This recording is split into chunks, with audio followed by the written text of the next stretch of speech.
إن الحمد لله نحمده ونستعينه ونستغفره ونعوذ بالله من شرور أنفسنا ومن سيئات أعمالنا من يهده الله فلا مضل له ومن يضلل فلا هادي له وأشهد أن لا إله إلا الله وحده لا شريك له وأشهد أن محمدا عبده ورسوله أما بعد فإن خير الحديث كتاب الله وخير الهدي هدي محمد صلى الله عليه وسلم وشر الأمور محدثاتها وكل محدثة بدعة وكل بدعة ضلالة وكل ضلالة في النار. رب اشرح لي صدري ويسر لي أمري واحلل عقدة من لساني يفقهوا قولي. رب أعوذ بك من همزات الشياطين وأعوذ بك رب أن يحضرون. أعوذ بالله السميع العليم من الشيطان الرجيم. وإذ قال إبراهيم لأبيه وقومه إنني براء مما تعبدون إلا الذي فطرني فإنه سيهدين وجعلها كلمة باقية في عقبه لعلهم يرجعون بل متعت هؤلاء وآباءهم حتى جاءهم الحق ورسول مبين ولما جاءهم الحق قالوا هذا سحر وإنا به كافرون وقالوا لولا نزل هذا القرآن على رجل من القريتين عظيم أهم يقسمون رحمة ربك نحن قسمنا بينهم معيشتهم في الحياة الدنيا ورفعنا بعضهم فوق بعض درجات ليتخذ بعضهم بعضا سخريا ورحمة ربك خير مما يجمعون. سورہ زخرف کی چند آیات میں نے آپ کے سامنے پڑھی ہیں، اور جیسا کہ آپ کے علم میں ہے کہ پچھلے درس میں خلیل اللہ حضرت ابراہیم علیہ السلام کے بارے میں کچھ گفتگو ہوئی تھی. اللہ رب العزت کے لیے انہوں نے کون کون سی قربانی پیش کی. دنیا کی عزیز ترین چیز، دولت، اولاد، کوئی بھی چیز اللہ رب العزت نے مانگی، بے دریغ خرچ کر دی. حتیٰ کہ اللہ رب العزت نے خواب میں اشارہ کیا کہ اپنے بیٹے کو ذبح کرو، تو ابراہیم خلیل علیہ السلام نے اپنے بیٹے کے گلے پر بھی چھری چلا دی. اور مشقتیں، اللہ کی راہ میں تکلیفیں اس حد تک برداشت کی کہ اپنے ملک کو چھوڑ کر دوسرے ملک تک، اور پھر معمولی نہیں بلکہ سب سے زیادہ بڑا امتحان اللہ رب العزت نے یہ لیا کہ انہیں آگ میں پھینک دیا گیا. اور وہ ان تمام تر مشقتوں، ان تمام تر تکلیفوں کے باوجود توحید پر مکمل طور پر قائم رہے، اور اسی کے نتیجہ میں اللہ رب العزت نے انہیں پھر دنیا میں آخرت میں دونوں جہانوں میں بہت نوازا. دنیا میں اللہ رب العزت نے انہیں انی جاعلک للناس اماما، اے میرے خلیل میں تجھے تمام لوگوں کے لیے امام بنا رہا. اور آخرت میں اللہ رب العزت عظیم مقام عطا کریں گے. اور اس وقت یہ جو برزخ کا عالم ہے، کسی کے فوت ہونے سے لے کر محشر کے قائم ہونے تک جو برزخ کا دور ہے، اللہ رب العزت نے برزخ کے دور میں انبیاء کرام کو، بعض انبیاء کو بڑے خاص مقام پر رکھا ہوا. جیسا کہ معراج کے واقعہ کے ضمن میں یہ باتیں بیان کی جاتی ہیں کہ نبی اکرم صلی اللہ علیہ وسلم نے پہلے آسمان میں، دوسرے میں، تیسرے میں، چوتھے میں کس کس آسمان پر کس کس نبی کو دیکھا. سب سے آخری 7ویں آسمان پر اور بیت العزت کے ساتھ ٹیک لگائے ہوئے حضرت ابراہیم خلیل کو تھے۔ دنیا میں بیت اللہ، زمین پر بیت اللہ، اور ساتویں آسمان پر اس کے بالکل عین اوپر بیت العزت۔ ابراہیم خلیل بیت العزت کو ٹیک لگائے ہوئے بیٹھے ہوئے تھے۔ آخرت، دنیا، برزخ، تینوں دور اللہ رب العزت نے عزتوں سے نوازا، امتحان بڑے بڑے لیے اور عزت بھی بہت ہی زیادہ عطا فرمائی، حتیٰ کہ آج حج کرنے جائیں، عمرہ کرنے جائیں، آپ دیکھتے ہیں کہ قدم قدم پر ابراہیم خلیل کی یاد ہے۔ اگر کوئی طواف کرتا ہے تو بیت اللہ کس کی نشانی ہے؟ ابراہیم خلیل، معمار کعبہ۔ اگر کوئی صحیح کرتا ہے تو ابراہیم خلیل کی بیوی ہاجر ام اسماعیل علیہ السلام، ان کی یادگار طواف کر کے 2 رکعتیں پڑھیں تو کہاں پڑھتے ہیں؟ مقام ابراہیم پر۔ اور حاجی جب نکلتا ہے منا، عرفات، مزدلفہ، قدم قدم پر ابراہیم خلیل کی یادگاریں موجود ہیں، اور قیامت تک اس آدمی کا حج نہیں ہو سکتا جب تک حضرت ابراہیم خلیل کے ان مقامات سے ہوتا ہوا نہ گزرے۔ اللہ رب العزت نے بہت ہی زیادہ نوازا، دنیا میں بھی اور آخرت میں بھی۔ اور ابراہیم خلیل علیہ السلام کے بارے میں اللہ رب العزت نے فرمایا وَجَعَلَهَا كَلِمَةً بَاقِيَةً فِي عَقِبِهِ لَعَلَّهُمْ يَرْجِعُونَ۔ ابراہیم علیہ السلام نے اپنی قوم سے خطاب کر کے فرمایا کہ اے میرے ابا جان اور اے میری قوم کے لوگوں، جن بتوں کی تم پوجا کرتے ہو میں ان سے بری ہوں، میں ان سے بیزار ہوں۔ اور آگے ساتھ ہی فرمایا إِلَّا الَّذِي فَطَرَنِي فَإِنَّهُ يَهْدِينِ فَإِنَّهُ سَيَهْدِينِ۔ وہ ذات جس نے مجھے بنایا ہے، وہ ذات جس نے میری تخلیق فرمائی ہے، وہی مجھے ہدایت دے گا، وہی مجھے سیدھا راستہ دکھائے گا۔ إِلَّا الَّذِي فَطَرَنِي، گویا کہ انہوں نے توحید کا اشارہ کر دیا کہ یہ اتنے بے شمار بت قدم قدم پر تم نے بتوں کو رکھا ہوا ہے، ان سے مجھے کوئی غرض نہیں، میں ان سے بیزار ہوں، بری ہوں، میں ان سے گویا کہ دل سے نفرت کرتا ہوں، اور کر کیا رہا ہوں یا کروں گا کیا؟ فرمایا جس ذات نے مجھے پیدا کیا ہے، جس ذات نے مجھے دنیا میں بھیجا ہے، بنایا ہے، میری رہنمائی کا سارا ذریعہ وہی۔ اور پھر اس کو صرف اپنی حد تک نہیں بلکہ وَجَعَلَهَا كَلِمَةً بَاقِيَةً فِي عَقِبِهِ، ابراہیم خلیل علیہ السلام نے اس کلمہ کو إِلَّا الَّذِي فَطَرَنِي، دوسرے معنوں میں لا الہ الا اللہ، اس کلمہ کو ابراہیم خلیل علیہ السلام نے اپنی اولاد میں فی عَقِبِهِ، اپنے پسماندگان میں، اپنے جانے کے بعد اپنی اولاد اور احفاد میں بھی یہ کلمہ چھوڑ دیا لعلہم یرجعون، تاکہ جب جب بھی انہیں ضرورت پیش آئے وہ اسی کی طرف رجوع کرتے رہے۔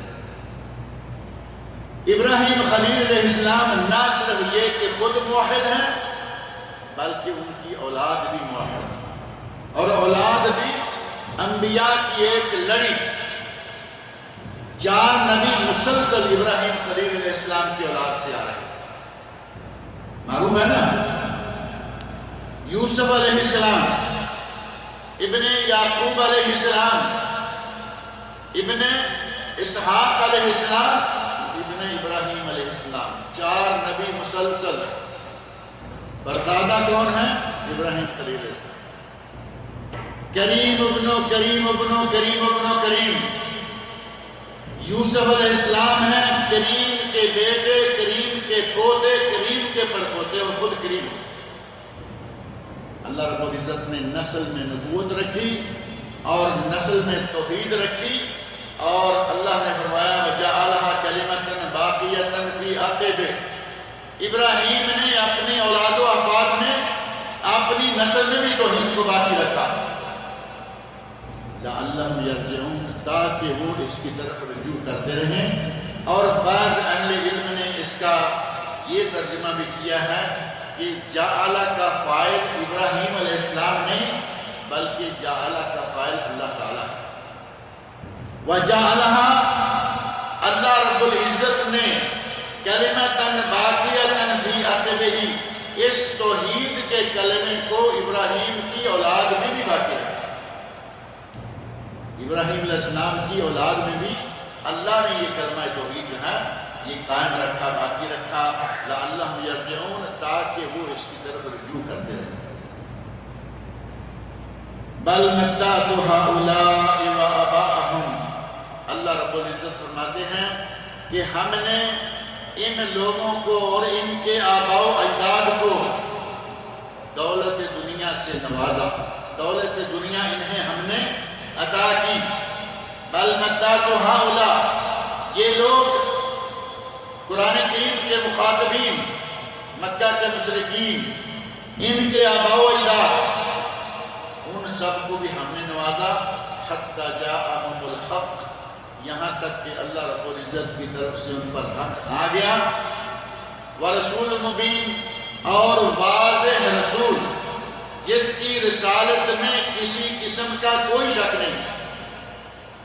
ایک یہ کہ وہ خود بلا ریب بلا شک و شبہ نبی ہیں، رسول ہیں، اور ایک یہ کہ وہ جو بھی چیز قابل بیان ہے اس کو بیان کرنے والے، واضح کرنے والے، روشن کرنے والے۔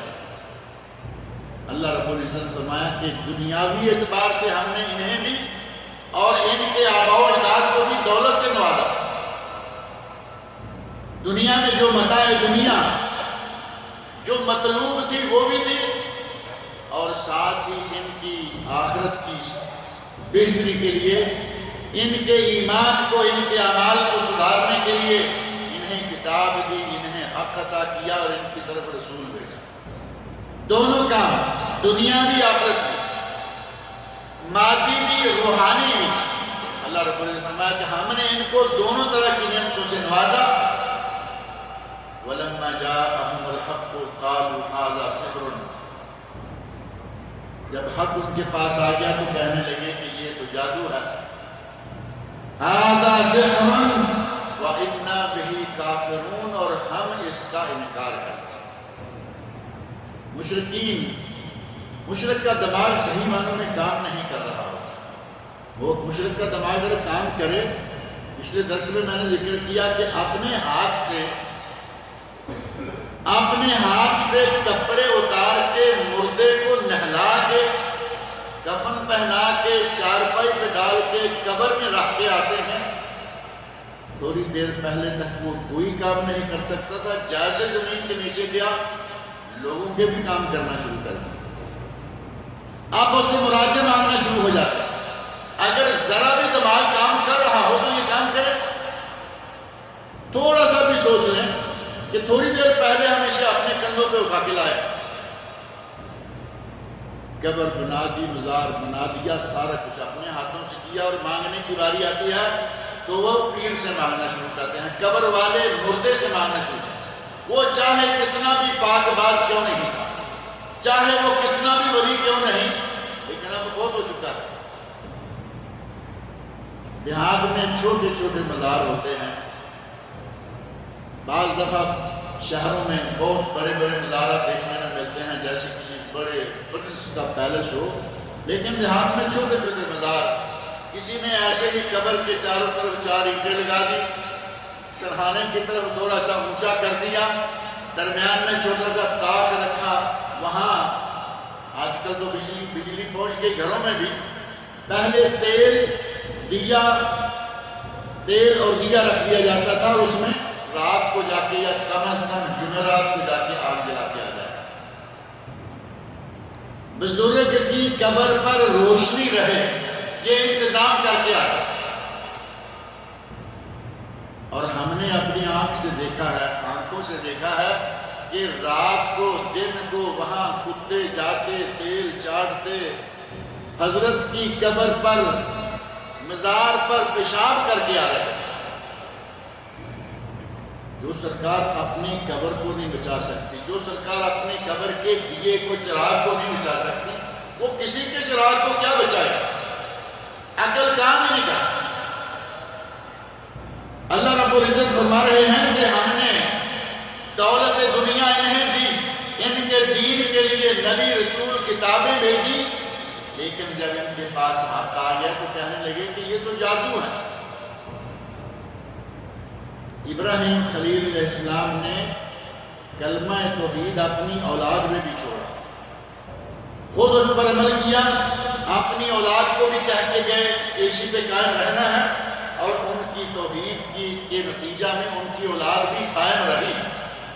اور صرف ایک مقام پر نہیں، دوسرے ایک مقام پر بھی حضرت ابراہیم علیہ السلام کے بارے میں یہ موجود ہے۔ اذ قال له ربه اسلم، سورۃ البقرہ آیت نمبر 131۔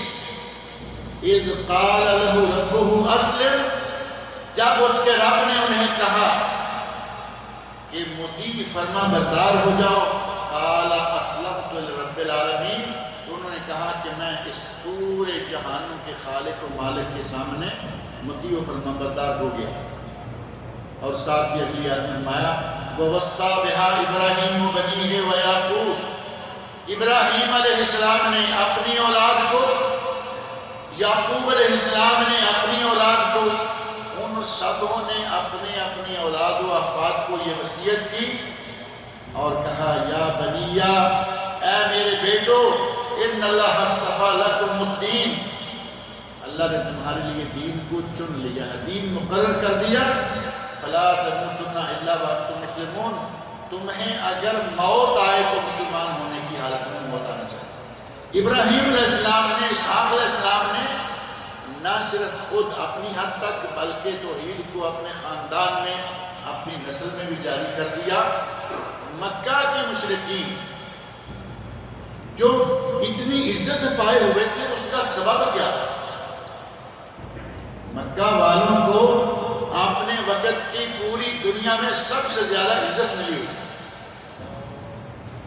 ایک تو یہ کہ وہ آبا پرستی کرتے تھے، آبا پرستی کہ جو کچھ ہمارے ماں باپ نے ہمیں دیا ہے ہم تو اسی پہ رہیں گے، بت پرستی کو چھوڑ دیں، اپنے آبا کا نام لے کر ابراہیم خلیل علیہ السلام اور اسماعیل علیہ السلام کا نام لے کر وہ دنیا میں معزز تھے۔ لوگوں میں مشہور تھا کہ یہ ابراہیم کی اولاد ہیں، یہ اسماعیل کی اولاد ہیں، ابراہیمی ہیں، حنیفی ہیں۔ ابراہیم علیہ السلام نے جو خانہ کعبہ تعمیر کیا تھا یہ اس کے متولی ہیں۔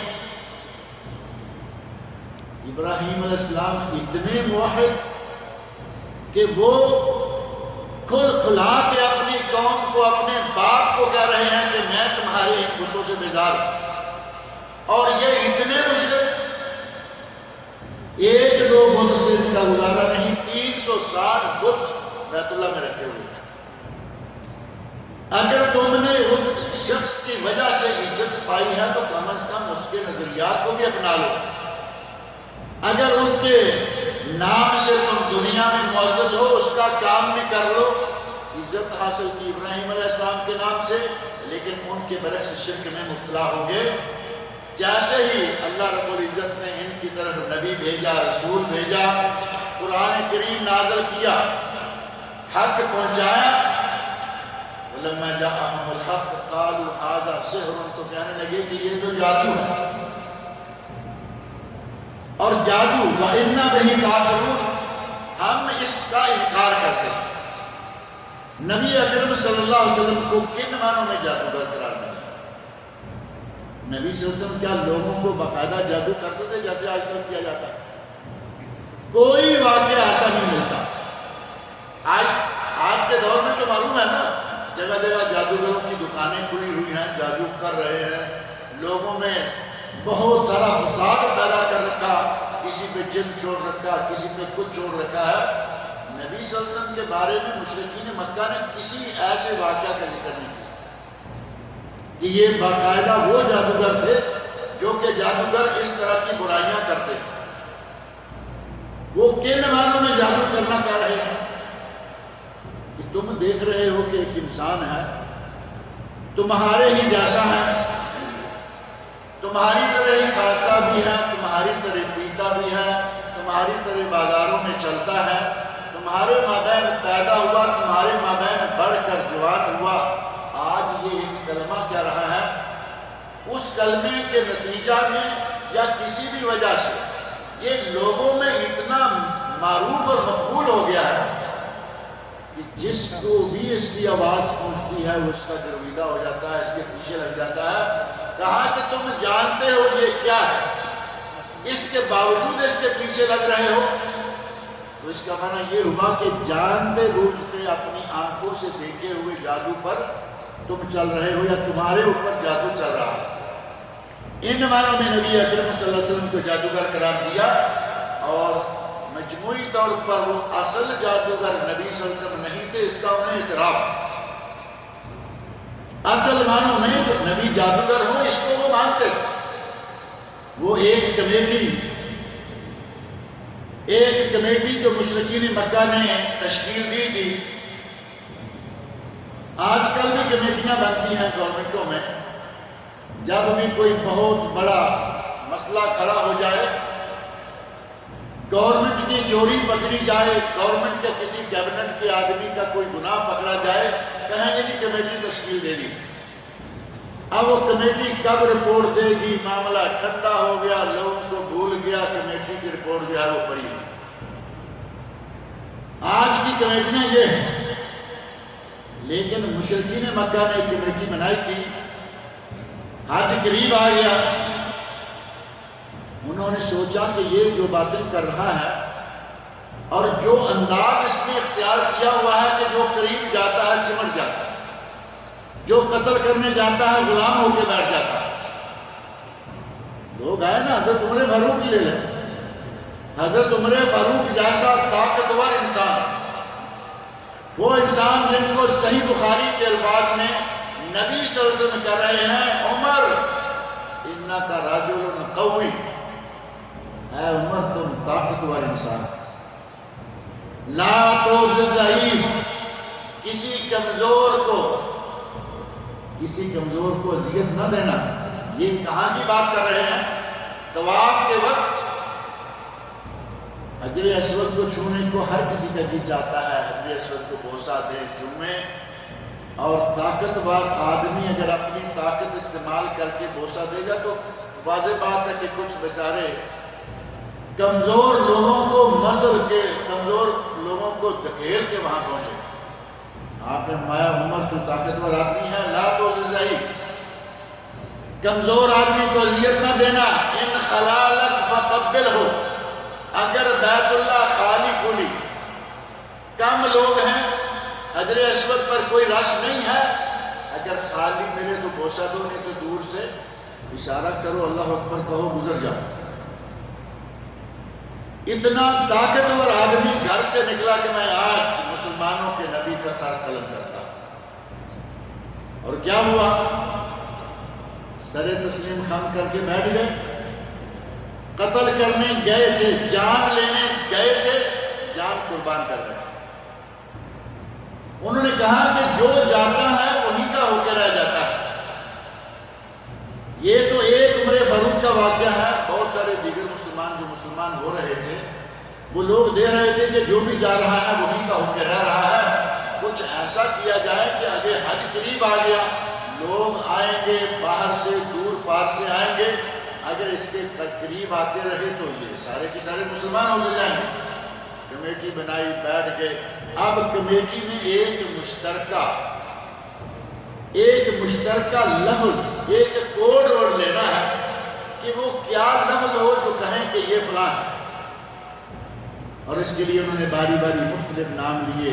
کسی نے کہا کہ شاعر کہتے ہیں، انکار کر دیا وہ شاعر نہیں ہے، شاعروں کو ہم جانتے ہیں۔ کسی نے کہا کہ وہ کاہن ہے، کمیٹی کے آدمیوں میں سے ایک آدمی کہتا ہے کہ وہ کاہن کیسے ہو سکتا ہے، ہم کاہنوں کو جانتے ہیں۔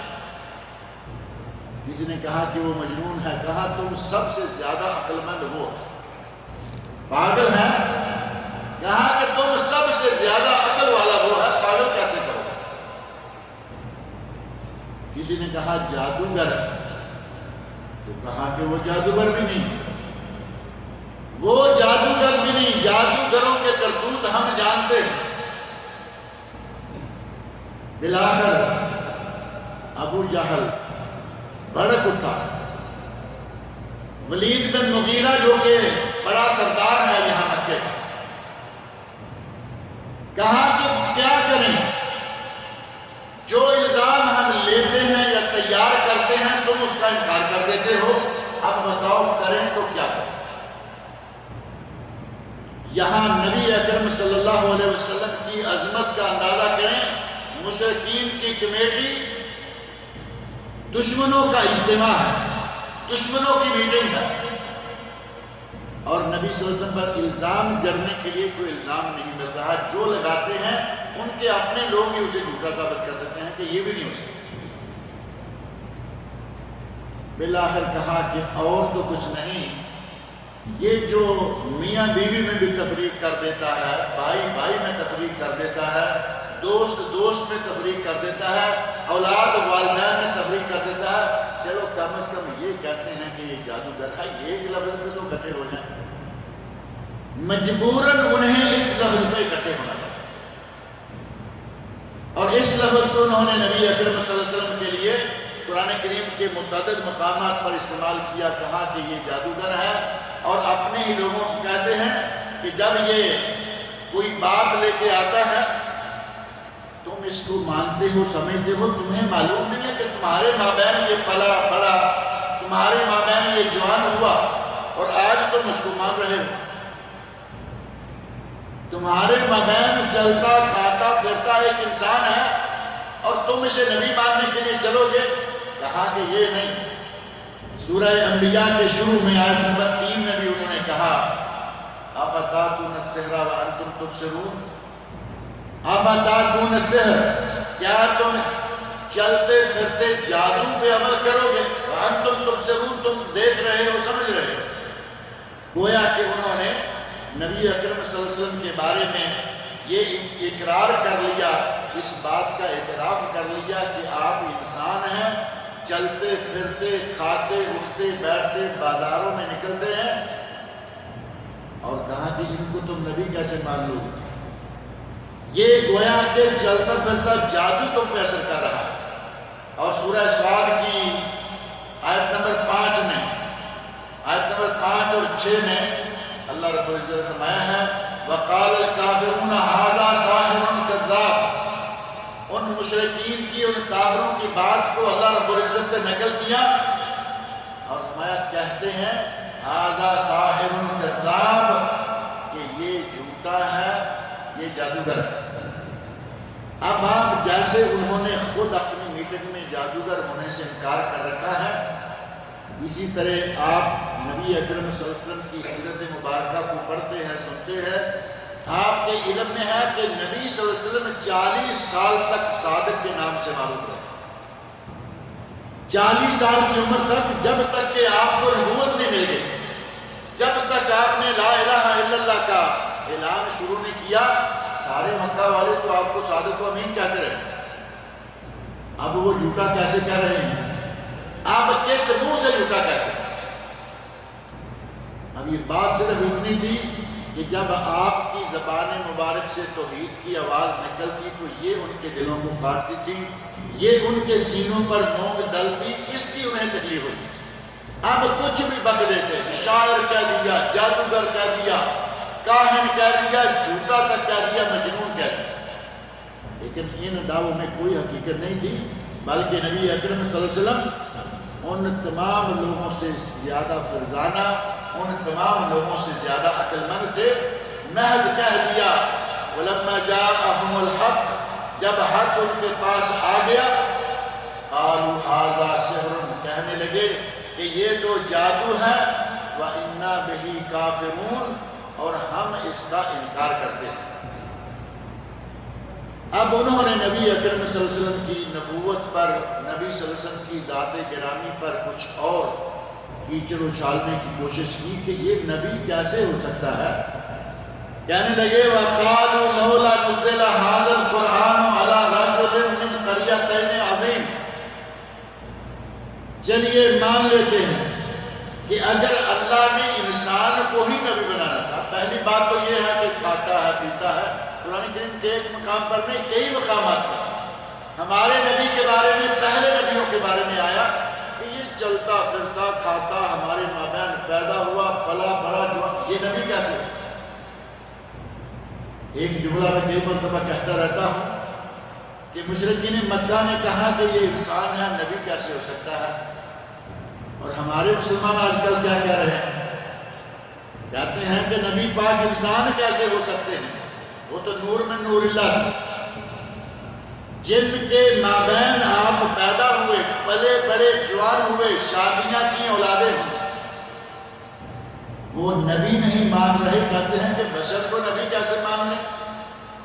اور ہماری پارٹی ہے، کہتے ہیں کہ نبی کو بشر کیسے مان لیں؟ بات کی سمجھ آ رہی نہیں؟ وہ کہہ رہے ہیں کہ بشر کو نبی کیسے مان لیں، کیونکہ ان کے سامنے سارا کچھ ہو رہا ہے۔ اور آج کا مسلمان کہہ رہا ہے کہ نبی کو بشر کیسے مان لیں؟ اب جن کے مابین کوئی پیدا ہوتا ہے، جنم لیتا ہے، پلتا بڑھتا ہے، اس کی حقیقت کو وہ بہتر سمجھتا ہے یا 1400 سال کے بعد آنے والا بہتر سمجھتا ہے؟ انسان کی عجیب سی فطرت ہے، ماننے پہ آئے تو پتھر کو خدا مان لے، نہ ماننے آپ پہ آئے تو اصل خدا کا بھی انکار کر دے۔ وہی معاملہ مشرکین مکہ کا بھی ہوا، کہنے لگے کہ مان لیتے ہیں کہ اللہ نے انسان کو ہی نبی بنایا۔ انسان کو ہی نبی بنانا تھا تو کسی بہت بڑے آدمی کو بنایا ہوتا ہے۔ انہیں معلوم تھا کہ ولید بن مغیرہ مکے کا سردار ہے اور طائف کے سردار تھے، ابن عبد یالین، مسعود ثقفی، کئی لوگ طائف میں بڑے بڑے تھے، مکہ میں یہ بڑے بڑے لوگ ہیں۔ کہتے ہیں کہ اگر انسان کو ہی نبی بنانا ہوتا تو کسی بڑے منصب، کسی قبیلے کے سردار، کسی بہت بڑے مالدار کو نبی بنایا ہوتا۔ یہ تو مسکین آدمی ہے، غریب آدمی ہے، اس کو نبی کیوں بنایا؟ کہنے لگے لولا نزل هذا القرآن على رجل من القريتين عظيم، دو بستیاں مکہ اور طائف، قریتین دو بستیاں، اور اس وقت سب سے معروف موٹی طاقتور بستیاں یا طاقتور سٹیٹس کہہ لیں، جو طاقتور سٹیٹس تھی وہ مکہ اور طائف تھی۔ کہا کہ ان دو بستیوں میں بعض لوگ بڑے بڑے منصب پر ہیں، جاہ و منصب، دولت، مال، لاؤ لشکر، سب چیزیں موجود ہیں۔ اگر انسان کو ہی نبی بنانا ہوتا تو ان میں سے کسی کو نبی بنایا ہوتا۔ مطلب یہ تھا کہ ابو جہل کو نبی نہیں بنایا گیا، ولید بن مغیرہ کو نبی نہیں بنایا گیا، ابن مسعود ثقفی کو نبی نہیں بنایا گیا، ابن یالین، حبیب ابن یالین کو نبی نہیں بنایا گیا۔ اس کو نبی کیوں بنایا گیا؟ جو کہ پیدا یتیم ہوا، غربت میں پلا بڑا، بکریاں چلا کے اپنا اور اپنے چچا اور اس کی اولاد کا گزارا چلاتا رہا۔ کہتے ہیں کہ اسے ہی نبی بنانا تھا۔ اَهُمْ يَقْسِمُونَ رَحْمَةَ رَبِّكَ، اللہ نے فرمایا اے میرے نبی، یہ کہہ رہے ہیں کہ اس کو نبی کیوں بنایا؟ کیا تقسیم ان کے ہاتھ میں ہے؟ کیا اللہ کی رحمت کی تقسیم یہ لوگ کریں گے؟ رحمت اللہ کی، آدمی جس دولت کا مالک ہوتا ہے اس کی مرضی جہاں چاہے تقسیم کرے۔ اللہ رب العزت نے بڑے بہترین انداز میں فرمایا کہ یہ جو اعتراض کر رہے ہیں کہ ان بڑی بستیوں میں سے کوئی بڑے منصب کا آدمی نبی کیوں نہیں بنایا گیا؟ اَهُمْ يَقْسِمُونَ رَحْمَةَ رَبِّكَ، کیا تیرے رب کی رحمت کو یہ تقسیم کریں گے؟ دوسرے معنوں میں یہ ہو گیا کہ کیا تیرے رب کی اس اس عظیم نعمت نبوت کا اختیار ان کے ہاتھ میں دے دیا کہ جس کو چاہیں یہ کہیں نبی بنایا جائے۔ یہ منصب اللہ رب العزت عطا کرتا ہے اور جس کو وہ چاہتا ہے عطا کرتا ہے۔ نحن قسمنا بینہم معیشتہم فی الحیات الدنیا، اللہ رب العزت کہہ رہے ہیں کہ ہم نے ان کے مابین ان کی معیشت، ان کی زندگی کے جو امور ہیں، ان کی زندگی کی جو حاجات ہیں، ان کی معیشت تک کو ہم نے تقسیم کیا۔ اب نبوت کی باری آئے گی تو وہ یہ تقسیم کریں گے۔ ان کے یہاں کس کو ہم نے دولت زیادہ دینی ہے، کس کو کم دینی ہے، وہ ہم نے اپنی مرضی سے کیا۔ اب دولت مند اپنی مرضی سے امیر ہوتا ہے یا اللہ رب العزت کے حکم سے؟ اللہ رب العزت۔ اللہ نے فرمایا کہ کسی کو امیر، کسی کو فقیر، کسی کو اعلیٰ منصبدار اور کسی کو بالکل حقیر، کسی کو موٹا تازہ، تندرست و توانا فربا، اور کسی کو پتلا سا دان پان کا سا، کہتے ہیں نا کہ وہ آدمی کیا ہے، دان پان کا سا پتلا سا، زور سے ہوا کا جھونکا آئے تو خطرہ ہے کہ کہیں اڑ نہ جائے۔ کسی کو شفا دی، کسی کو بیمار رکھا، کسی کو دولت زیادہ دی، کسی کو کم دی۔ اللہ نے فرمایا کہ ان کے مابین ان کی معیشت ہم تقسیم کریں، اور نبوت کی باری آئے تو یہ تقسیم کریں گے۔ وَرَفَعْنَا بَعْضَهُمْ فَوْقَ بَعْضٍ دَرَجَاتٍ، اور بعض لوگوں کو بعض پر ہم نے درجات عطا کیے، بعض لوگوں کو بعض پر درجہ دیا۔ اب کمزور آدمی پر طاقتور کو درجہ حاصل ہے یا نہیں؟ اور یہ دنیاوی نقطہ نظر سے بھی ہے، دینی نقطہ نظر سے بھی یہ صحیح ہے۔ نبی اکرم صلی اللہ علیہ وسلم کا ارشاد ہے، المومن القوی، المومن القوی خیر من المومن الضعیف وفی الکل خیر۔ طاقتور مومن اللہ کو کمزور مومن سے زیادہ پسند ہے، اگرچہ دونوں میں خیر ہے۔ پہلے بھی سنی ہے یا نہیں؟ المومن القوی خیر من المومن الضعیف، طاقتور موٹا تازہ فربا، صرف موٹا نہ سمجھے وہ بیمار ہوتے ہیں، طاقتور موٹا تازہ مومن اگر طاقتور ہے تو اللہ کو کمزور مومن سے زیادہ پسند ہے۔ اب طاقتور مومن ہے، اگر کہیں کافروں کا سامنا کرنا پڑے تو ظاہر ہے کہ جان ہوگی، جسم ہوگا۔ اللہ رب العزت نے تو ایک نبی کے بارے میں فرمایا ہے، بسطۃ فی العلم والجسم، ہم نے انہیں علم اور جسم دونوں میں برتری عطا کی، علم بھی عطا کیا اور ساتھ ہی جسم دیا۔ اللہ رب العزت نے جسم کی بطور خاص تعریف فرمائی، اور نبی اکرم صلی اللہ علیہ وسلم نے بھی فرمایا کہ طاقتور مومن کمزور مومن سے اچھا، لیکن دونوں میں خیر ہے۔ اب یہ نہیں کہ کمزور مومن نہیں، اس میں بھی خیر ہے، وہ بھی خیر کا بہت بڑا ذریعہ ہے۔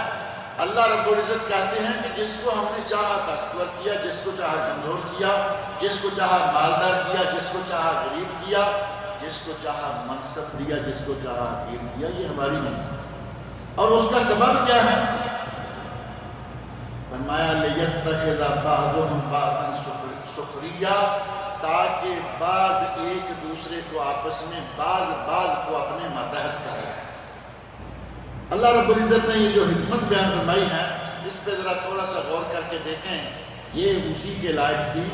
دنیا آج چل رہی ہے، اگر ہر آدمی ہی مکمل طور پر مالدار ہوتا تو یہ کام چل سکتا تھا؟ اللہ رب العزت کی حکمت کا اندازہ کریں، اگر سارے مالدار ہی ہو جاتے دولت، یہ دنیا نہیں چلتی۔ اگر سارے کے سارے منصبدار ہی بن جاتے، سارے حاکم ہوتے تو رعایا کون ہوتا؟ اللہ رب العزت نے ایسے بہترین طریقے سے، ایسی حکمتوں سے دنیا کی تقسیم کی، انسانوں کی تقسیم کی کہ اگر کوئی کروڑ پتی ارب پتی انسان بھی ہے، وہ دوسرے کا محتاج ہے یا نہیں؟ آدمی کروڑ پتی ہے، وہ دوسرے کا یقیناً محتاج ہے، اسے لازماً کسی غریب آدمی کی کوئی نہ کوئی ضرورت پڑے گی۔ کہیں ابھی بادشاہ کا جو گارڈ ہوتا ہے، جو ان کے اسپیشل حفاظتی دستے ہوتے ہیں، یہ غریب ہیں، یہ بندوق پکڑ کے اس کے سر کے پاس کھڑے ہیں کہ بادشاہ کو کسی قسم کی کوئی تکلیف نہ پہنچائے، اور اگر اللہ نے انہیں بھی بادشاہ دی ہوتی تو یہ بندوق پکڑ کے کھڑے ہوتے تھے؟ اللہ رب العزت فرمایا کہ ہم نے ان لوگوں کو مختلف، ایک کو دوسرے پر درجہ دیا، لِيَتَّخِذَ بَعْضُهُمْ بَعْضًا سُخْرِيًّا۔ اگر سارے ہی ایک جیسی برابر زمین کے مالک ہوتے تو کوئی کسی دوسرے کی زمین میں کھیتی باڑی کرتا؟ آج زمین کا مالک ہے ایک، اس کے پاس سینکڑوں بلکہ ہزاروں ایکڑ زمین ہے، اور اس کی زمین میں بے شمار لوگ کام کر رہے ہیں، سب کا رزق چل رہا ہے۔ اللہ رب العزت نے اپنی خاص حکمتوں کے تحت ان لوگوں کی تقسیم کی اور فرمایا وَرَحْمَةُ رَبِّكَ خَيْرٌ مِّمَّا يَجْمَعُونَ۔ اس کے علاوہ جو تیرے رب کی رحمت ہے، یعنی آخرت میں اللہ رب العزت جو تمہیں بہترین نعمتیں دینے والا ہے، خیر مما یجمعون، جو دولت دنیا، سرمایہ دنیا تم یہاں جمع کر رہے ہو، اس سے وہ بہت بہتر ہے۔ دنیا کی دولت، آرام، آسائش، یہ وہ، اس سے بہت سارے فائدے ہوں گے، لیکن فرمایا کہ جو اللہ رب العزت تمہارے لیے آخر میں نعمتیں تیار کر کے رکھے ہوئے ہیں، وہ اس دنیا کی ساری دولتوں، اس دنیا کی متاع جتنی بھی ہے اس سب سے بہتر ہے۔ اور مجھے یاد آیا کہ اللہ رب العزت نے قرآن کریم کے ایک مقام پر فرمایا ہے کہ یہ معاملہ رسول کس کو بنائیں، رسالت کس کو دیں، کس کو ہم کیا مرتبہ دیں، یہ تمہارا کام نہیں، یہ تم جان بھی نہیں سکتے۔ کسے معلوم ہے کہ دنیا میں اس وقت کون شخص ہے جو نبوت کے لائق ہوگا؟ دنیا میں کون کہاں ایسا ہے کہ صرف اللہ ہی جانتا ہے۔ ہماری معلومات کتنی ہوتی ہیں، یہ لوگ ہم جانتے ہیں ان میں کون کیا کر سکتا ہے معلوم، لیکن کون کیا کیا کچھ کر سکتا ہے یہ ساری کی ساری معلومات ہمیں ہوں گی۔ دنیا میں کون کتنے ہنر کا مالک ہے ہم نہیں جانتے، یہ معاملہ صرف اللہ ہی جانتا ہے کہ کون کہاں ہے۔ سورۃ الانعام میں اللہ رب العزت نے آیت نمبر 124 فرمایا اللہ اعلم حیث یجعل رسالت، اللہ جانتا ہے کہ وہ رسالت کہاں، رسالت کا منصب کس کو عطا کرے گی، اللہ ہے، کیونکہ اسے معلوم ہے کہ اس آدمی میں کتنی صلاحیت ہے۔ اس آدمی کو اگر میں نبی بنا دیتا ہوں تو یہ لوگوں کو کس طرح لے کر چلے گا۔ نبوت وہ منصب ہے کہ جو بادشاہ یا کوئی بھی آفیسر اس کے مقابلے میں کوئی حیثیت نہیں رکھتا، اور اس کا اہل کون ہے اللہ نے فرمایا کہ یہ میں ہی جانتا ہوں۔ اللہ عالم حیث یجعل رسالتہ سَيُصِيبُ الَّذِينَ أَجْرَمُوا صَغَارٌ عِندَ اللَّهِ وَعَذَابٌ شَدِيدٌ بِمَا كَانُوا يَمْكُرُونَ۔ جو لوگ جرائم پیشہ ہیں وہ اللہ کے یہاں ذلت و خواری اور شدید عذاب پائیں گے اپنے ان کرتوتوں اور مکروں کی وجہ سے جن کا کہ وہ ارتکاب کرتے ہیں۔ غرض یہ کہ نبوت کس کو ملنی چاہیے، یہ کسی بندے کا اختیار نہیں ہے کہ وہ کہے کہ اس کو نبوت دی جائے، یہ اللہ رب العزت کی اپنی مرضی اور اس کی حکمتوں کے تحت ہے کہ وہ کس کو نبی بنانا چاہتا ہے اس کو نبوت عطا کرتا ہے۔ وَرَحْمَةُ رَبِّكَ خَيْرٌ مِّمَّا يَجْمَعُونَ، اور تیرے رب کی رحمت ان تمام دولتوں، ان تمام آسائشوں سے بہتر ہے۔ تیرے رب کی رحمت جو کہ آخرت میں وہ اپنے بندوں کے لیے تیار کر رہا ہے، وہ تمام دولتوں سے بہتر ہے، وہ نعمتیں اس دنیا کی تمام دولتوں سے افضل ہیں۔ وَلَوْلَا أَن يَكُونَ النَّاسُ أُمَّةً وَاحِدَةً، اللہ نے فرمایا کہ اگر یہ نہ ہوتا کہ سارے کے سارے لوگ ایک ہی لائن پر چل نکلیں گے، لَجَعَلْنَا لِمَن يَكْفُرُ بِالرَّحْمَنِ لِبُيُوتِهِمْ سُقُفًا مِّن فِضَّةٍ وَمَعَارِجَ عَلَيْهَا يَظْهَرُونَ، اگر یہ نہ ہوتا کہ لوگ ایک دوسرے کی دیکھا دیکھی ایک ہی لائن میں چل نکلیں گے تو ہم رحمان کا انکار کرنے والوں کو کتنا اس دنیا کی دولت میں مالا مال، دولت سے مالا مال کر دیتے۔ فرمایا کہ ہم لِبُيُوتِهِمْ سُقُفًا، من فضہ و معارج، ہم ان کے گھروں کو چاندی سے، ان کے گھروں کی چھتیں چاندی سے بنا دیتے، اور ان کے لیے زینے جو سیڑھیاں ہیں وہ چاندی کے بنا دیتے، علیہا یظہرون، جن پر کہ وہ چڑھتے، وَلِبُیُوتِهِمْ أَبْوَابًا وَسُرُرًا عَلَيْهَا يَتَّكِئُونَ وَزُخْرُفًا، اور ہم ان کے لیے ان کے گھروں کے دروازے، ان کے تخت، بیٹھنے کی جگہیں یہ سونے اور چاندی کی بناتے تھے، جن پر وہ بڑے ٹھاٹ اور باٹ سے بیٹھا کرتے ہیں۔ اور یہی وہ آیت ہے جہاں زخرف اس صورت کا نام بھی آیا ہے۔ اللہ نے فرمایا کہ اگر یہ خدشہ نہ ہوتا کہ کچھ لوگوں کو دولت دی جائے گی تو دوسرے اس کے پیچھے ہی چل جائیں گے، ہم منکرین کو دولت سے نواز دیتے۔ اللہ رب العزت کا انداز دیکھیں، منکرین ہے اس کے، اور کہاں کہ ہم ان کو، ہمارے نزدیک دولت کی کوئی قیمت ہی نہیں ہے، اگر دولت قیمتی ہوتی تو ان کو پانی کا گھونٹ نہ ملتا۔ سنن ترمذی، سنن ابن ماجہ میں نبی اکرم صلی اللہ علیہ وسلم کا ارشاد ہے، علامہ محمد ناصر الدین البانی نے سلسلۃ الاحادیث الصحیحہ میں اس حدیث کو صحیح قرار دیا۔ اس حدیث میں نبی صلی اللہ علیہ وسلم فرماتے ہیں، لو کانت الدنیا تعدل عند اللہ جناح بعوضہ، اگر دنیا کی اللہ کے یہاں مچھر کے پر کے برابر بھی قیمت ہوتی، ما سقا کافرا منها شربۃ ماء، اللہ کافر کو پانی کا گھونٹ بھی نہ دیتا۔ اگر اللہ کے یہاں اس پوری دنیا کی اتنی بھی قیمت ہوتی جتنی کہ مچھر کے پر کی کیا قیمت ہے؟ کوئی قیمت نہیں۔ فرمایا کہ ہمارے نزدیک کوئی قیمت نہیں، ہم ان کافروں کو اتنی دولت دیتے کہ ان کے گھروں کے دروازے، ان کے مکانوں کی چھتیں، ان کے زینے، ان کے بیٹھنے کی جگہیں سونے اور چاندی سے جڑے ہوئے ہوتے، اور یہ بڑی ٹھاٹ باٹ کے ساتھ اس پر بیٹھے رہتے۔ ہم ان سب کو اس لیے نہیں دیا کہ پھر سارے لوگ سمجھیں گے کہ شاید اللہ کا انکار کرنا، دین کا انکار کرنا، اس میں یہ دولت ہے، سارے کہیں ایک ہی ڈگر پر نہ چلیں گے۔ وَإِنَّ كُلُّ ذَلِكَ لَمَّا مَتَاعُ الْحَيَاةِ الدُّنْيَا، یہ تو صرف متاع دنیا ہے۔ جتنی بھی دولت، سونا مل جائے، چاندی مل جائے، یہ مل جائے، وہ مل جائے، یہ تو دولت دنیا ہے، اور متاع دنیا فانی ہے، یعنی یہ کوئی مستقل ساتھ رہنے والی چیز نہیں ہے، یہ تو فانی ہے، یہ تو سورج کا ڈھلتا ہوا سایہ ہے، آج ہے کل نہیں ہوگی، آج کسی کے پاس نہیں کل وہ مالا مال ہوگا، یہ اللہ رب العزت کا انتظام ہے۔ اور ساتھ ہی فرمایا وَالْآخِرَةُ عِنْدَ رَبِّكَ لِلْمُتَّقِينَ، وَالْآخِرَةُ عِنْدَ رَبِّكَ لِلْمُتَّقِينَ، اور آخرت تو تیرے رب کے پاس متقین کے لیے ہے۔ آخرت کی نعمتیں، آخرت کی آسائشیں، آخرت کی دولتیں، آخرت کی بہترین زندگی وہ متقین کا حق ہے، جو اہل تقویٰ ہے، اللہ سے ڈرنے والے ہیں، وہ اللہ تعالیٰ انہیں عطا کرے گا۔ اللہ رب العزت مجھے اور آپ سب لوگوں کو قرآن کریم پڑھنے، سننے، سمجھنے اور اس کے احکام پر عمل کرنے کی توفیق عطا فرمائے۔ آگے چلا در شروع ہوگا، وَمَن يَعْشُ عَن ذِكْرِ الرَّحْمَٰنِ نُقَيِّضْ لَهُ شَيْطَانًا فَهُوَ لَهُ قَرِينٌ، جو اللہ کے ذکر سے منہ پھیر لیتا ہے، اللہ اس پر ایک شیطان کو مسلط کر دیتا ہے۔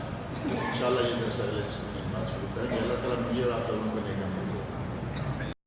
کسی نے لکھا ہے کہ ہمارے ایک عزیز ساتھی محسن یافعی کی بہن کا انتقال ہو گیا ہے، دعا کیجئے کہ اللہ رب العزت ان کی بہن کی مغفرت فرمائے، ان کی بشری کوتاہیوں کو اللہ تعالیٰ معاف کرے، اللہ تعالیٰ ان کو جنت الفردوس میں اعلیٰ مقام عطا کرے۔ اسی طرح ایک عزیز ساتھی شہباز کی سڑک کے حادثہ میں موت ہو گئی، دعا کیجئے کہ اللہ رب العزت شہباز کی بھی مغفرت فرمائے، ان کی بشری کوتاہیوں کو اللہ تعالیٰ معاف کرے، اللہ تعالیٰ ان کو جنت الفردوس میں اعلیٰ مقام عطا کرے۔ ہمارے ساتھی یہاں درسوں میں آیا کرتے تھے، آفت جمل حسن صاحب، وہ حیدرآباد انڈیا میں ہیں، یہاں سے علاج معالجہ کرتے رہے، کچھ کامیابی نظر نہیں آئی، تو انڈیا میں وہ زیر علاج ہیں، ان کے لیے دعا کرے کہ اللہ تعالیٰ ان کو شفا کاملہ عطا فرمائے۔ اور بھی جو کوئی مسلمان ہیں، بیمار ہیں، جن کا یہاں کسی وجہ سے اطلاع یا خبر نہیں پہنچ سکی، اللہ تعالیٰ سے دعا کریں اللہ تعالیٰ تمام بیماروں کو شفائے کاملہ عطا فرمائے۔ کہتے ہیں کہ کیا قبرستان میں قرآن پڑھنا منع ہے؟ قبرستان میں نمازیں پڑھنا، قبرستان میں خیمہ لگانا اور قرآن پڑھنا، قبرستان میں جا کے بیٹھ، قبرستان ان کاموں کے لیے ہے۔ قبرستان ہے، میت کو دفن کیا، ان کے لیے دعا مانگی اور آ گئے۔ جب کبھی آپ کا جی چاہے زیارت کریں جائیں، لیکن وہاں جا کے نمازیں پڑھنا شروع کر دیں، وہاں بیٹھ کے قرآن کریم کی تلاوت شروع کر دیں، وہ یہ مقام نہیں ہے۔ نبی اکرم صلی اللہ علیہ وسلم نے ارشاد فرمایا ہے کہ فرائض مسجد میں ادا کرو اور نوافل وغیرہ کے لیے، نوافل وغیرہ کا حصہ اپنے گھر کے لیے رکھو۔ وَلَا تَجْعَلُوا بُيُوتَكُمْ قُبُورًا، اور اپنے گھروں کو قبرستان نہ بناؤ، یعنی گھروں میں نمازیں پڑھو، گھروں میں تلاوت کرو، گھروں کو قبرستان نہ بنا لو، کیونکہ یہ چیزیں قبرستان میں جائز ہیں۔ لہذا گھروں میں نفل نمازیں پڑھنی چاہیے اور قرآن کریم کی تلاوت کرتے ہیں۔ قرآن کریم کی تلاوت اگر گھروں میں صحیح معنوں میں قاعدے سے ہوتی رہے تو آج جو اتنا بڑا مسئلہ بنا ہوا ہے کہ ہر دوسرے گھر میں جن، ہر تیسرے گھر میں بھوت، ہر چوتھے گھر میں تعویذ، ڈنڈے اور پتہ نہیں پلیتے اور کیا کیا، یہ صرف گھروں میں قرآن کریم کی تلاوت نہ ہونے یا بہت کم ہونے کی وجہ سے، اور اس پر مزید یہ کہ ہر گھر میں آپ کو ٹیلی ویژن، یہ وہ چلتی تصویریں وہ بکثرت ملے گی، جس کے نتیجے میں یہ خرابیاں جو ہیں وہ بہت زیادہ آتی جا رہی ہیں۔ کیا اللہ کے نبی صلی اللہ علیہ وسلم نے قبرستان میں آگ لگانے سے منع کیا ہے؟ نبی صلی اللہ علیہ وسلم نے تو جنازے کے ساتھ آگ لے جانے سے بھی منع کیا ہے، قبرستان تو دور کی بات ہے، جنازے کے ساتھ بھی آگ لے کے جانا اس سے بھی آپ نے منع کیا ہے۔ اور پھر قبرستان میں آگ لگانے سے کیا آپ حاصل کیا کرنا چاہتے ہیں؟ وہاں کیا کریں گے؟ کچھ کھانا وانا پکانا قبرستان؟ وہاں تو سائڈ میں آج کل ہمارے جو دربار ہیں وہاں اتنے لنگر کھلے ہوئے ہیں کھانے کے، قبرستان کے اندر ہی جا کے کیوں آپ نے آگ جلانا؟ نبی صلی اللہ علیہ وسلم کی ذات کا سایہ تھا۔ ہمارے ایک بھائی آپ کی زبان سے سننا چاہتے ہیں۔ نبی اکرم صلی اللہ علیہ وسلم کی ذات کا سایہ تھا، یہ بالکل حقیقت ہے۔ ابھی اتفاق سے مجھے نہیں معلوم تھا کہ سوال آئے گا۔ میں نے ذکر کیا کہ آپ کھاتے تھے، پیتے تھے، بازاروں میں چلتے تھے۔ مکہ والے جنہوں نے اپنی آنکھوں سے آپ کو پلتے بڑھتے دیکھا، انہوں نے نبوت کا انکار کر دیا، کیونکہ یہ بشر ہے۔ بشر کا سایہ ہوتا ہے یا نہیں؟ فتویٰ آپ نے دے دیا، ہم نے آپ کی تائید کرتے چلے۔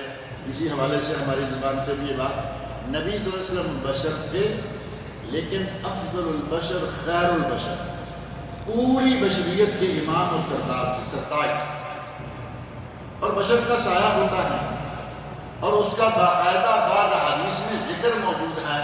ام المومنین حضرت حفصہ رضی اللہ عنہ، ان کی روایت موجود ہے کتب حدیث میں کہ میں نے سایہ دیکھا اور میں پہچان گئی کہ یہ نبی صلی اللہ علیہ وسلم کا سایہ ہے، یعنی آپ پیچھے سے جیسے کوئی آدمی آ جائے کہ آپ آئے ہیں، واضح طور پر وہ الہ کی ایک روایت ہے۔ تو یہ باتیں بالکل واضح ہیں۔ اب سایہ نہ ثابت کر کے نور ثابت کرنے کی کوششیں، وہ آپ اس میں جتنا بھی چاہیں مصروف رہیں، نبی اکرم صلی اللہ علیہ وسلم کو ان کے گھر والے، ان کے قریبی محلے والے، ان کے شہر والے، ان کی قوم والے سارے مان رہے ہیں کہ یہ بشر ہے، اور بشر کا سایہ آپ کھاتے تھے، پیتے تھے، ساری آپ کی اولاد تھی، والدین تھے۔ تو اس معاملے میں اتنا عرصہ ہو گیا ہمارے پاک و ہند میں اس مسئلے کو چلتے ہوئے، لیکن ختم ہونے کا نام نہیں لیتا۔ نبی صلی اللہ علیہ وسلم نے اللہ سے اجازت مانگی تو اللہ نے اجازت دے دی، مگر یہ اس کے آگے کچھ خالی جگہ پر کرنا ہے، میں کوئی امتحان دینے کے لیے تو نہیں آیا نا، آگے کیا اتنا لے کے چھوڑ دیا ہے مگر، اب پتہ نہیں وہ کیا مگر ہے آگے۔ کون سی احادیث حسن کے درجے کو پہنچتی ہیں؟ حسن کے درجے کو پہنچنے کے لیے حدیث میں کن کن چیزوں کا ہونا ضروری ہے یا سب؟ یہ ایک ٹیکنیکل مسئلہ ہے، محدثین کرام اس کو جانتے بھی ہیں اور وہ حسن قرار بھی دیتے رہتے ہیں۔ بعض دفعہ ایسا ہے کہ حدیث حسن کی بھی دو قسمیں ہیں، ذہن میں رکھیں، ایک ہے حسن لذاتہ اور ایک ہے حسن لغیرہ۔ خود سے اس کی سند حسن نہیں بن رہی، لیکن کسی دوسری سند سے اس کو تائید حاصل ہو گئی تو وہ سند حسن ہو گئی، یعنی قابل عمل قابل قبول ہو گئے۔ پہلا نمبر ہے صحیح کا جو صحت کے درجے کو پہنچنے والی ہے، دوسرا درجہ ہے حسن کا، بلکہ یوں کہیں کہ پہلا درجہ ہے صحیح لذاتہ، دوسرا درجہ ہے صحیح لغیرہ، تیسرا درجہ حسن لذاتہ، چوتھا درجہ حسن لغیرہ۔ یہ ہے جو قابل قبول حدیث ہے، اور اس کی تقسیم اور بہت ہے۔ مشہور ایک حدیث کا نام ہے، عزیز ہے، حدیث کی بہت ساری قسمیں ہیں۔ اسی طرح پھر ضعیف اور ناقابل عمل میں بہت قسمیں ہیں، ضعیف ہے، موضوع ہے، باطل ہے، منکر ہے، لا اصل ہے اور شاذ ہے۔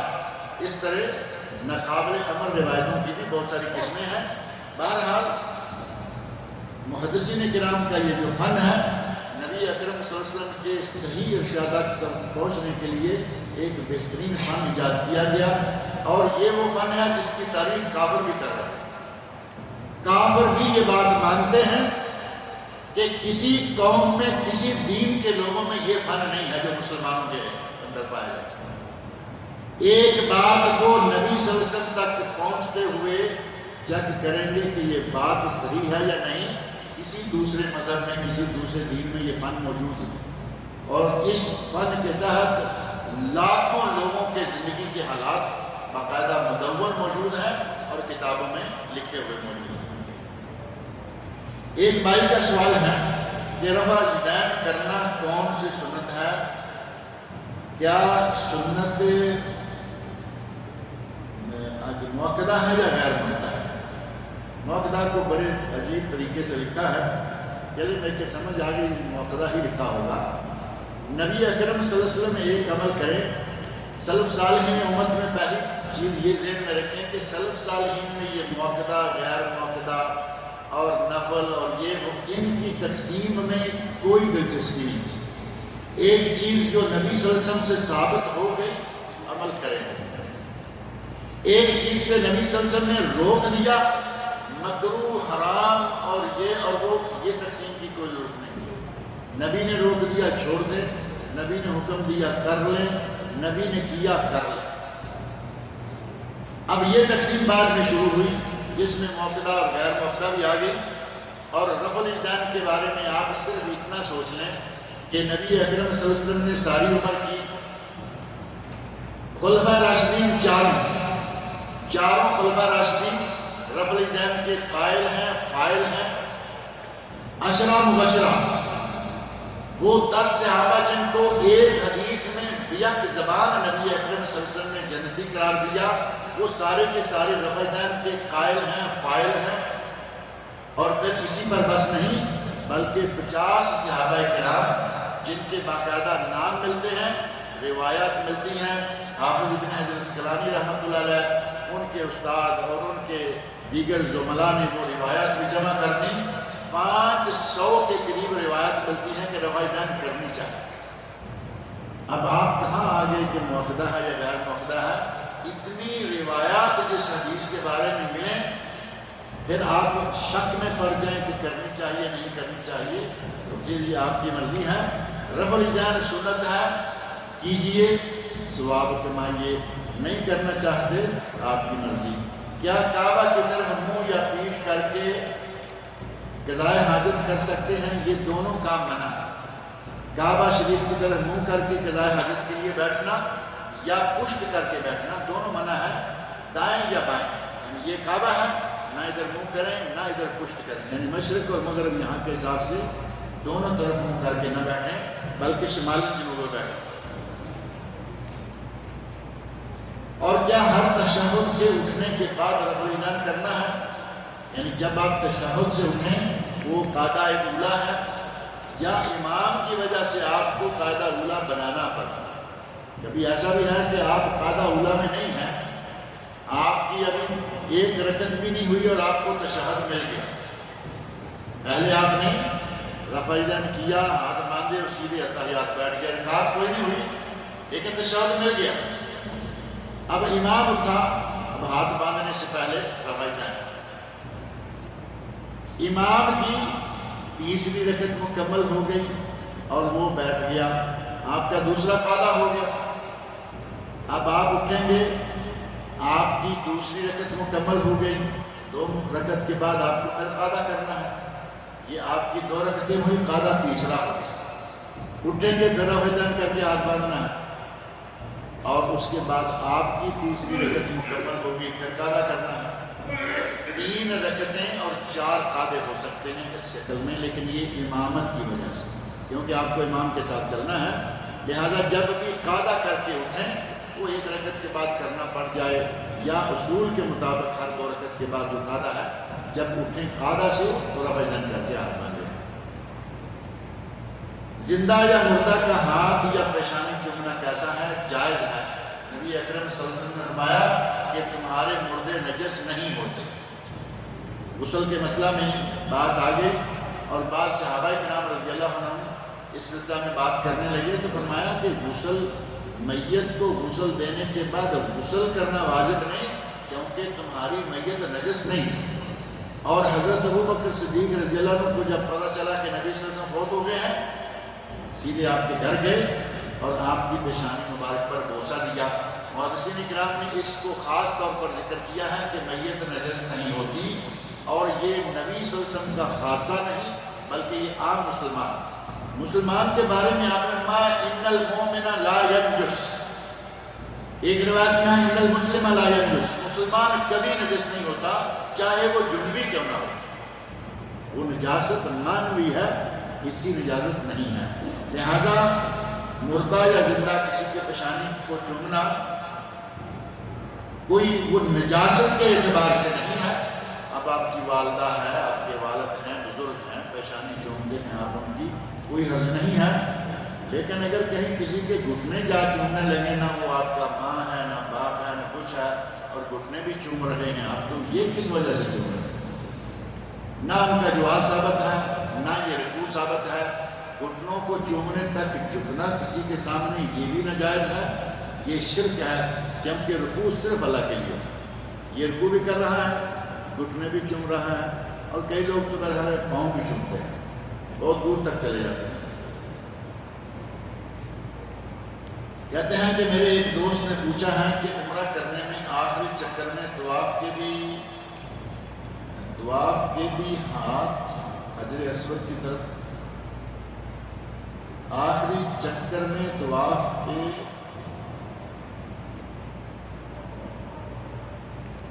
میرا خیال ہے کہ آپ آگے اللہ اکبر کہہ گیا، آخری چکر ہے اور حجر اسود کے سامنے آ گئے، تو یہ بالکل صحیح ہے کہ اس کے سامنے آئیے، دور ہیں تو اشارہ کیجئے، پاس ہیں ہاتھ لگا کے چومیے، اور پاس ہیں بوسہ دیجئے، گویا کہ آپ نے یہ آخری ٹچ دے دیا، یہاں آپ کا طواف جو ہے وہ مکمل ہو جاتا ہے۔ اور اس کے بعد نبی اکرم صلی اللہ علیہ وسلم نے یہ کر کے پھر آپ نے رخ اختیار کیا، زمزم پیا اور صفا پہ چلے گئے اور صحیح شروع کر دیا۔ اور پھر صحیح میں بھی آخری چکر میں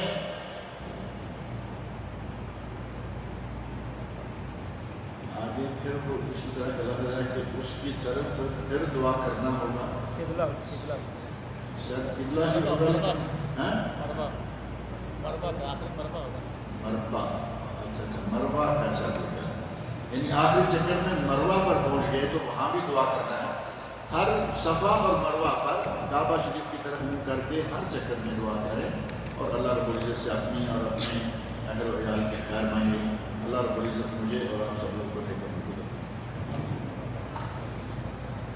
نے اللہ سے اجازت مانگی کہ یا اللہ میں اپنی والدہ کے لیے مغفرت کی دعا کروں یا نہ کروں، اور نبی صلی اللہ علیہ وسلم کو منع کر دیا تھا، اور نبی صلی اللہ علیہ وسلم نے اپنی والدہ کی قبر کی زیارت کی اجازت مانگی تو اللہ نے اجازت دے دی۔ نبی صلی اللہ علیہ وسلم نے اپنی والدہ کی قبر کی زیارت کی اور بہت روئے، اور صحابہ کرام بہت روئے، شاید یہی پوچھا گیا ہو۔ بہرحال مغفرت کی دعا کرنے سے اللہ نے منع کر دیا، اور قبر کی زیارت کرنے سے منع نہیں کیا، بلکہ نبی صلی اللہ علیہ وسلم نے زیارت کی، اور یہ حدیث جو ہے وہ واضح طور پر موجود ہے اور مشہور ہے۔ اگر یہی پوچھا گیا ہے تو یہ سوال فرشتہ کا ملائکہ کا سایہ ہے، اس کا سایہ ہوتا ہے ملائکہ کا؟ فرشتوں ملائکہ چونکہ نور سے مخلوق ہیں، ان کا سایہ نہیں ہے۔ ملائکہ نور سے، ملائکہ نور سے، ہم نار سے نہیں، ہم خاک سے، اور جن نار سے۔ ملائکہ نور سے، جن نار سے، اور انسان خاک سے، اور نور کا سایہ نہیں ہے۔ ترجمہ میں ایک جگہ میں دیکھا ہوں قرآن میں، ایک بہن اس کو دکھائی، میں بھی کہا اس کا سایہ نہیں ہوتا، ترجمہ میں قرآن میں اس جگہ ہے، میں وہ آیت نمبر ان کا سایہ ہے، ہاں ملائکہ کا سایہ کا ذکر آیا۔ جب وہ کسی شکل میں آئیں گے تو سایہ ہوگا۔ جیسے حضرت جبرائیل علیہ السلام کو نبی صلی اللہ علیہ وسلم نے دیکھا کہ انہوں نے پورے کا پورا ایک سمت، ایک جہت کو ڈھانپ رکھا تھا، ایسی شکل میں آئیں گے۔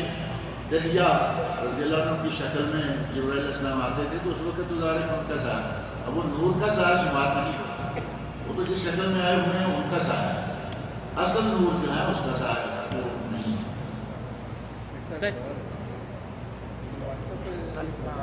چلیں گے ہمارے رشتے دار ہیں کیا یہ جو واٹس ایپ پر انسٹاگرام بھیجتے ہیں اس کو بھیج دے کر کے آپ لوگ عالم سے کیا مجھے معلوم نہیں ہے کہ اصل میں یہ سوال جو آپ کا ہے وہ ہر کسی کے لیے ہے کہ آج کل واٹس ایپ پہ میسج بھیجا جاتا ہے، اس میں قرآن کی آیات ہوتی ہیں، کی احادیث ہوتی ہیں۔ مطلب یہ ہے کہ ایک آدمی کی میموری مکمل ہونے لگی، اس نے ڈیلیٹ کرنا شروع کر دیا، ڈیلیٹ کرتا گیا، قرآن کی آیتیں بھی کر رہا ہے، فوٹو بھی کر رہا ہے، آڈیو بھی کر رہا ہے، ویڈیو بھی کر رہا ہے۔ اگر وہ اس نیت سے کر رہا ہے کہ میموری خالی ہو جائے، پھر کوئی اچھی چیزیں آئیں گی، وہ پڑھنے کے لیے ملیں گی، تو وہ چونکہ دل سے قرآن کی گستاخی یا قرآن کو مٹانا نہیں چاہ رہا، اسے معلوم ہے کہ اور آ رہی ہیں، وہ قبول کرتا جاؤں گا، ریسیو کرتا جاؤں گا، تو اس طرح ڈیلیٹ کرنے میں انشاءاللہ کوئی حرج نہیں ہے۔ بعد نے کہا کہ اس میں چونکہ وہ ایک باسکٹ سی بنی ہوتی ہے، ٹوکری سی، تو جب چیز کو ڈیلیٹ کیا جاتا ہے تو اس کو ٹچ کرتے ہی وہ بھاگ کیسے آتا ہے اس کے کچرے کی ٹوکری میں گیا ہے۔ ظاہر ہے کہ قرآن کریم کی عظمت کو دیکھتے ہوئے یہ اچھا تو نہیں لگتا، اگر کوئی دوسرا طریقہ استعمال کر سکیں ڈیلیٹ کرنے کا تو کریں انشاءاللہ تعالیٰ۔ اس میں انسان مومن دل سے اگر قرآن کریم کی تعظیم کر رہا ہے اور مجبوراً اس کو یہ ڈیلیٹ کرنا پڑتا ہے تو باذن اللہ تعالیٰ یہ گناہ نہیں۔ جیسے کہ پرانے پوشیدہ کاغذات ہیں قرآن کریم کے، ان میں پورے پیپر میں آیات لکھی ہوئی ہیں، نظر آتی ہیں، صرف یہ کہ وہ پیپر قرآن کریم سے پھٹ کے نکل گیا ہے، وہ برابر اس میں بیٹھ نہیں رہا، اس کو آپ جلا کے، اس کو آپ پانی میں بہا کے، اس کو زمین میں دفن کر کے، یہ بھی تو ڈیلیٹ کرنا ہی ہے نا۔ جب وہ جائز ہے تو اس میں کوئی حرج والی بات نہیں، دل میں احترام قائم رہنا چاہیے۔